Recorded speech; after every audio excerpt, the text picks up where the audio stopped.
की बात की, इस पे मैं बात कर सकता हूं लेकिन आज नहीं करूंगा क्योंकि वक्त कम है। कभी और इस पे डिस्कस करेंगे। मैं तैयार हूं उस पे भी बात करने के लिए। ये अभी से राउंड 2 की भूमिका तय हो रही है। Does God exist round 2। चूंकि आज गॉड के एग्जिस्टेंस पे बात है तो मैं उसी के रिलेटेड जो है आपके सवालात को एंटरटेन भी करूंगा और मैं भी पूछूंगा। आपने कहा कि आपने साबित ही नहीं किया, जबकि आर्ग्यूमेंट ऑफ कॉन्टिंजेंसी बुनियादी आर्ग्यूमेंट है। आप मुझे कॉन्टिंजेंसी का मतलब बताइए, आपका मतलब क्या कॉन्टिंजेंसी? कॉन्टिंजेंसी का मतलब यह हुआ कि हर वो वजूद जो किसी भी चीज का पाबंद है, हर वो वजूद या हर वो चीज जो अपने एग्जिस्टेंस में किसी भी चीज के पाबंद है और उससे बाउंड है, उसको उसकी जरूरत है, उस पर डिपेंड करती है, तो जाहिर सी बात है कि उसका कोई ना कोई कॉज होता है। ये तो अक्ल की बात है। ये आप रीजनिंग की बात करते हैं, मैं वही कर रहा हूं। दूसरी चीज, आपने ये बात कही कि इतने बिलियन लाइट ईयर्स दूर है, उसका मेरा क्या लेना देना। फिर मेरे ख्याल से आपको ये नहीं कहना चाहिए I think therefore I am an atheist. आपको सोचना चाहिए। सिर्फ आप एक लिमिटेड दायरे में रहकर नहीं सोचें, बल्कि बाहर निकलकर सोचें। आपने तीसरा सवाल किया, आपने 2-3 सवाल एक साथ। ऐसी बातें ना कीजिए, कुछ लोगों को इतराज हो जाएगा आप पे कि आप कुछ भी सोचिए। ये इजाजत आपको है नहीं, मुझे है।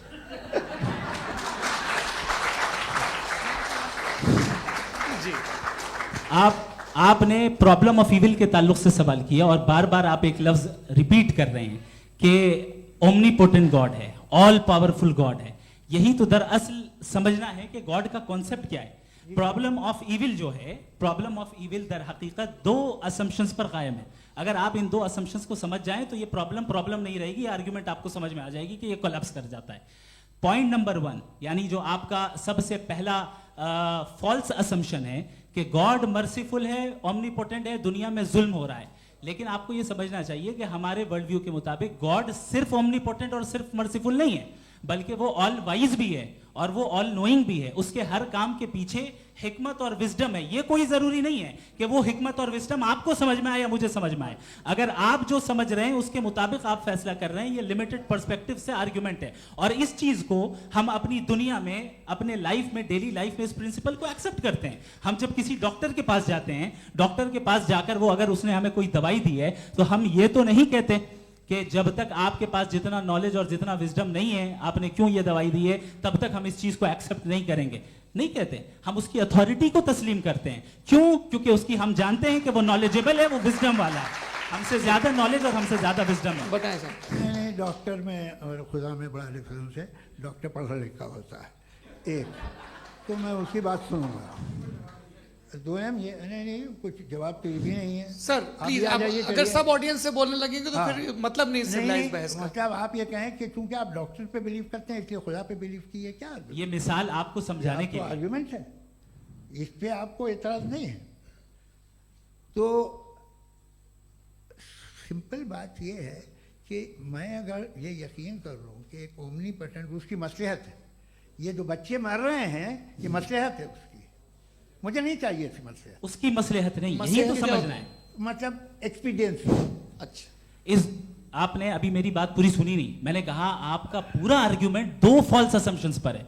एक फॉल्स असम्पशन मैंने बता दिया, दूसरा फॉल्स असम्पशन ये है कि इस दुनिया में इविल के होने का कोई गुड रीजन नहीं है, जबकि हमारे पास बाज रीजंस मौजूद हैं, हमारे पास बाज वजूहात मौजूद हैं। अगर इस दुनिया में इविल ना हो तो आप गुड को डिफाइन कैसे करेंगे? अगर जुल्म ना हो आप इंसाफ को समझेंगे कैसे? अगर तारीकी ना हो तो आप लाइट को समझेंगे कैसे?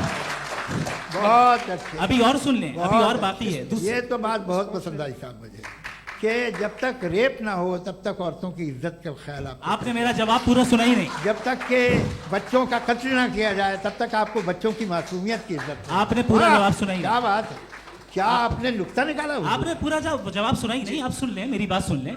ये मैंने आपको एक चीज बताई। दूसरी चीज, इस दुनिया में हम आए हैं टेस्ट के लिए, हमारा टेस्ट हो रहा है और हर इंसान का अलग अलग अंदाज में टेस्ट होता है। और इस दुनिया में अगर इविल मौजूद है तो वो इविल जरिया है हमारे अंदर ह्यूमन नोबल क्वालिटीज को डेवलप करने का और अलग अलग फील्ड में प्रोग्रेस करने का। और अगर हमारे अंदर और इस दुनिया में इविल नहीं होता तो बताइए टेस्ट का मतलब क्या होता? अगर मैं अपने स्टूडेंट को एमसीक्यूज दूं और उसमें सिर्फ राइट आंसर लिख कर दे दूं और कहूं तुम्हारा टेस्ट हो गया, ये मीनिंगलेस है।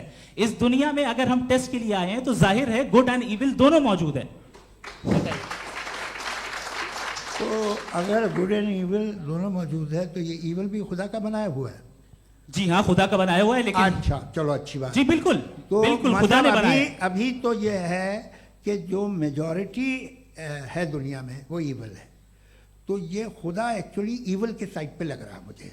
बिल्कुल भी नहीं, मैं बताता हूं। मेजॉरिटी में तो वो है। क्या बात कर रहे हैं भाई आप। मैं बहुत कोई भी जो मुंसिफ होगा, चाहे आपका अपना घर हो जिसके आप सबसे बड़े हैं, चाहे आपकी ऑर्गेनाइजेशन हो जो आप चलाते हैं, वहां पर आप ईविल रखेंगे साबित करने को कि बाकी लोग शरीफ हैं। मेरी बात सुन क्या लें। ये आर्ग्यूमेंट ही गलत है? अगर- कि जब तक के कोई ईविल नहीं होगा तब तक के शरीफ आदमी शरीफ नहीं लगेगा। अगर एग्जामिनर गलत ऑप्शन दे रहा है तो एग्जामिनर इविल नहीं हो गया, जो गलत ऑप्शन को सेलेक्ट कर रहा है वो फेल होगा। क्रिएटर ने इविल को बनाया है लेकिन वो इविल नहीं है। अच्छा, सुनिए मेरी बात, चलिए, लेट मी कंप्लीट सर। जी जी। क्रिएटर ने इविल को बनाया है टेस्ट के लिए, वो इविल नहीं है। इविल वो होगा जो उसे इख्तियार करेगा। छुरी को बनाने वाला गलत नहीं होता है, छुरी का गलत इस्तेमाल करने वाला गलत होता है। रेप को कैसे गलत इस्तेमाल करते हैं? रेप इंसान के फ्री विल का नतीजा है। ये रेप कैसे गलत इस्तेमाल होता है? ये मुझे अब सुन लें, अब सुन लें। गलत इस्तेमाल होता हाँ, मैं बता रहा हूँ ना, रेप कैसे गलत मैं बता रहा हूँ जी। कि जो इविल इस दुनिया में मौजूद है उसके कई सारे तरीके हैं। एक तरीका इंसान का अपना फ्री विल है। अब अगर कोई रेपिस्ट रेप कर रहा है तो इसका गॉड का कसूर नहीं है, वो अपने फ्री विल का गलत इस्तेमाल कर रहा है, उसको सजा मिलनी चाहिए। अच्छा। और उसी के लिए जहन्नम बनाई गई है। ये फ्री विल का भी बड़ा चक्कर। आप कोई बुरा काम करते हैं या कोई बुराई होती है तो ये कहा जाता है कि ये फ्री विल है। 7 billion free wills are moving on this planet. 7 billion free will. और एक आदमी अपनी फ्री विल से मुझे कत्ल कर दे तो मैं खुदा की मर्जी से मरा हूं कि इसकी फ्री विल की वजह से? मेरी मौत खुदा के हाथ है या ये फ्री विल वाले के हाथ? खुदा ने फ्री विल का निजाम बनाया है और उस निजाम का गलत इस्तेमाल करके कोई आपको मार रहा है, इस्तेमाल करके मेरा कत्ल कर देता है। अब मेरी मौत का जिम्मेदार कौन है? वो इंसान जिम्मेदार है। वो इंसान। जी। तो ये कहना कि और उसको सजा मिलेगी। तो अब आप आगे चलिए कि ये तय करना कि अल्लाह ही या खुदा, सॉरी अल्लाह ने, खुदा ही जिंदगी देता है, खुदा ही मौत देता है, ये गलत है। बिल्कुल गलत नहीं है। हाँ, नहीं, निजाम उसी ने बनाया फ्री विल का। निजाम मौत और हयात का उसी ने बनाया। You are contradicting yourself. अभी आपने कहा कि एक आदमी ने फ्री विल से आपको मार दिया, इसमें उसे फ्री विल दी गई थी, उसने गलत इस्तेमाल किया। 7 billion free wills are moving on this planet और आप चाह रहे हैं कि मैं सिर्फ खुदा का ध्यान करूं। ये 7 बिलियन फ्री विल्स को मुझे लुक आफ्टर करना पड़ेगा कि नहीं? ये तो तबाहियां कर रही हैं और तबाहियां ज़्यादा हो रही हैं। बिल्कुल। तो अगर आप बताएं अगर खुदा नहीं है फॉर एग्जाम्पल, हाँ। तो आप इविल को कैसे डिसाइड करेंगे? यानी how can you define evil objectively without God? देखिए, दुनिया में 2 तरह के जानवर हैं। एक जो अकेले रहते हैं जंगल में और एक जो ग्रुप्स में रहते हैं। ग्रुप में जो भी रहेगा, चाहे वो आपका फाउंडेशन हो, चाहे कोई क्लब हो, चाहे कोई पॉलिटिकल पार्टी हो, चाहे कोई यूनिट हो, उसमें आपको इंटरैक्ट करने के रूल बनाने पड़ेंगे। यानी लोग तय करेंगे। लोग तय करेंगे। अगर लोगों ने यह तय किया कि किसी का रेप करना सही है, आप जस्टिफाई करेंगे? नहीं, आपका फाउंडेशन तो ये हो गया ना कि लोग ही विल डिसाइड करेंगे। नहीं, अरे दुनिया में ऐसे ग्रुप्स हैं जो रेप को जायज़ मानते हैं सर्टेन हालात में। मैं डिटेल में नहीं जानूंगा, आप भी जानते हैं। ये जो आईसिस वाले थे जिन्होंने क्या किया था, तो उन्होंने क्या किया उसका खुदा से कोई ताल्लुक नहीं है सर। मैंने सिंपल सवाल किया कि इविल को आप डिफाइन करते कैसे हैं? आइए वापस आइए जी।